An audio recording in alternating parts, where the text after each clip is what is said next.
살기로 하는 신목사입니다. 오늘은 왜 하나님은 한국교회를 떠나셨는가 하는 제목을 한번 생각해 볼게요. 기독교 쇠락 시대가 들어선 지는 오래되었으며 기독교 혐오 시대가 본격적으로 시작되었다는 것을 인정하지 않을 수가 없습니다. 물론 한국교회는 교단과 교회 지도자들의 차가운 현실을 덮어두려고 애쓰고 있지만 말입니다. 그러나 인정하지 않는다고 차가운 현실이 없어지겠어요? 교회 젊은이들이 보이지 않으며 심지어는 교회 학교조차 없는 교회가 늘어나고 있죠. 중년과 노년층으로 채워진 교회는 꽃병에 꽂은 꽃에 불과합니다. 지금은 화려하고 예쁘게 보이지만 며칠이 지나면 시들어져 쓰레기통에 들어갈 운명인 셈이죠. 사실 한국교회만 그런 것은 아니에요. 500년 전에 종교개혁을 일으켰던 유럽의 교회가 텅텅 비어 이슬람 성경과 대형 쇼핑몰로 바뀌었고, 우리에게 복음을 전해준 미국과 캐나다의 교회가 유럽 교회 전체를 빠르게 밟고 있죠. 한국의 복음이 전해진 지 겨우 120여 년에 불과했지만 놀라운 성장으로 전 세계 교회를 놀랍게 했지만 지금은 미국의 교회보다 더 빠르게 무너지고 쇠락해가는 것으로 우리의 마음을 어둡게 하고 있습니다. 그 이유는 무엇이겠어요? 이는 하나님이 한국교회를 떠나셨기 때문입니다. 그래서 소금의 맛을 잃어버리고 무능하고 무기력한 교회가 되어서 세상 사람들에게 조롱과 멸시의 대상이 되고 있죠. 그래서 오늘은 왜 하나님이 한국교회를 떠나시게 되었는지 천천히 살펴보고 싶습니다. 하나님 떠나신 이유는 한국교회가 성경에 기록된 하나님의 뜻대로 가르치지도 않고 배우려고 하지 않기 때문이죠. 그러나 대부분의 목사들과 교인들은 무엇이 잘못된 것인지조차 무지할 정도로 미혹되어 있습니다. 하나님의 뜻에 순종하지 않은 것이 바로 죄죠.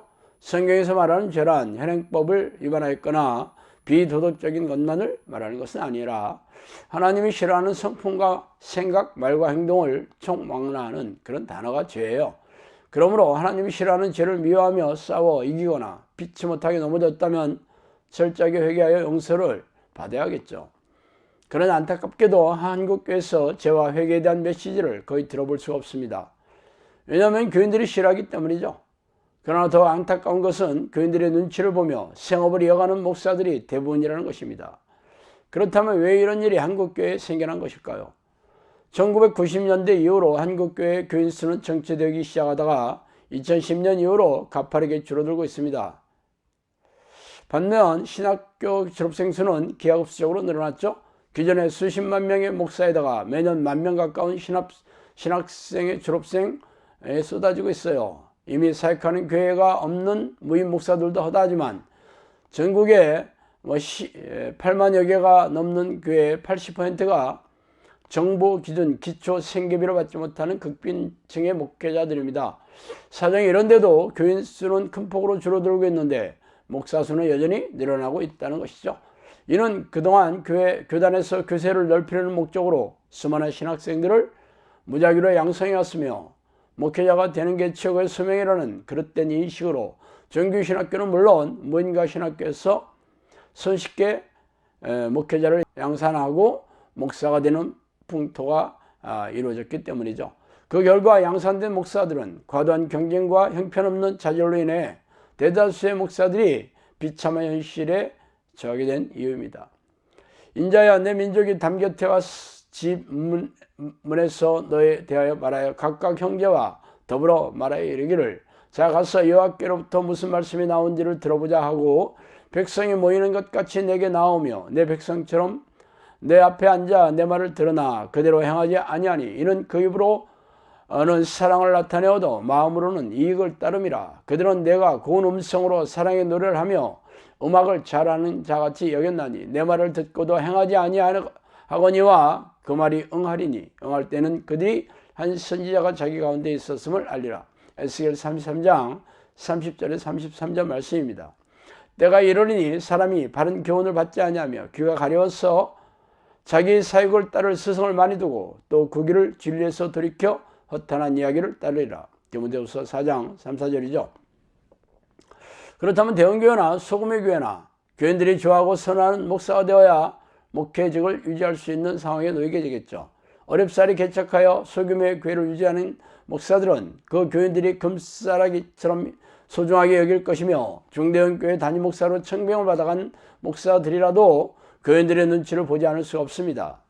교인들이 마음에 들지 않으면 내쫓기는 일들이 비일비재하기 때문이죠. 그렇다면 교인들이 듣기 싫어하는 그런 설교를 할 수 있겠어요?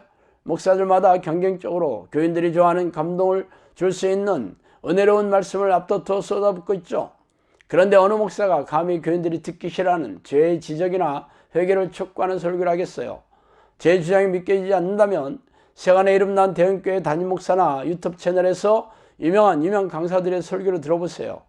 이들의 설교는 해박한 성경 지식으로 교인들의 지적 만족을 주고 감성을 터치하는 쫀득쫀득한 축복과 덕담과 위로와 격려로 도배하는 설교를 쏟아붓고 있어요. 그러니 어떻게 하나님이 싫어하는 죄를 지적하고 회개를 촉구할 수 있겠습니까? 그러다 보니 교인들은 자신의 죄에 대해 무지하며 죄를 짓는 일에 무감각해져서 죄를 밥 먹듯이 짓고도 회개할 생각이 없이 교회의 마당을 밟고 있는 중입니다. 그래서 교인들 대부분은 성경에서 말하는 근본적인 죄에 대해 알지도 못한 게 우리가 마주한 차가운 현실입니다. 그때 너희는 그 가운데서 행하여 이 세상 풍조를 따르고 궁극의 권세 잡은 자를 따랐으니 곧 지금 불순종의 아들들 가운데서 역사하는 영이라. 전에는 우리도 다 그 가운데서 우리의 육체 욕심을 따라 지내며 육체와 마음이 원하는 것을 하여 다른 이들과 같이 본질상 진노의 자녀였더니. 에베소서 2장 2, 3절이죠. 육신을 따르는 자는 육신의 일을, 영을 따르는 자는 영의 일을 생각하나니 육신의 생각은 사망이요 영의 생각은 생명과 평안이니라.